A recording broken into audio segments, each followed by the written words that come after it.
चतुर्मुखाय विद्महे कमण्डलुदराय धीमहि तन्नो ब्रह्मा प्रचोदयात्।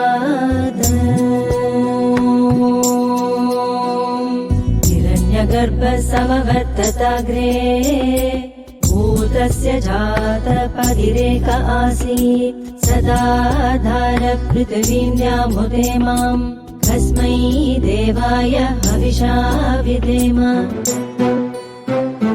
यात्मदा बलदा यस्य विश्व उपासते प्रशिशं यस्य देवाः यस्य छायामृतं यस्य मृत्युः तस्मै देवाय हविषा विधेम।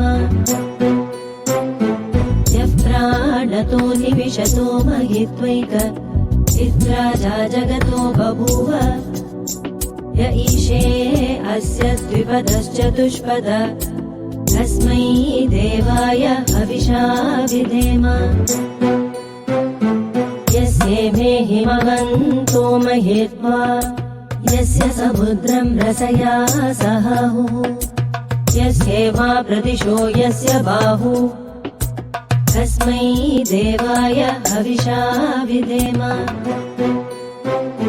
येन द्यौरुग्रा पृथिवी च दृढा येन स्वस्तवितं येन नाकः यो अन्तरिक्षे रजसो विमानः तस्मै देवाय हविषा विधेम।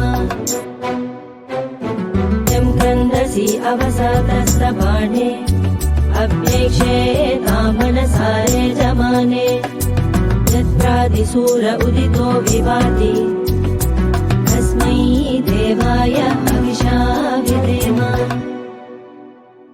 आपो हयद्बृहतिर्विश्वमायन् गर्भं ददाना जनयन्तीरग्निं ततो देवानां समवर्तता सुरेकः तस्मै देवाय हविषा विधेम।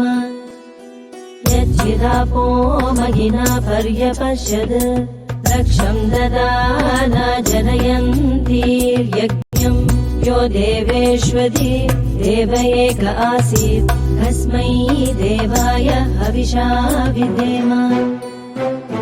मानो हिंसे जगिताय पृथिव्या यो वादिवं सत्यधर्मा जजान यस्यापश्चन्द्रा बृहतिर्जजान तस्मै देवाय हविषा विधेम।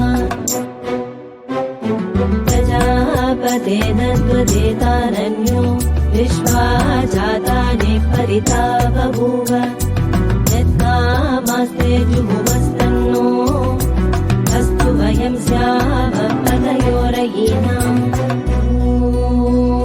शान्ति शान्ति शान्तिः।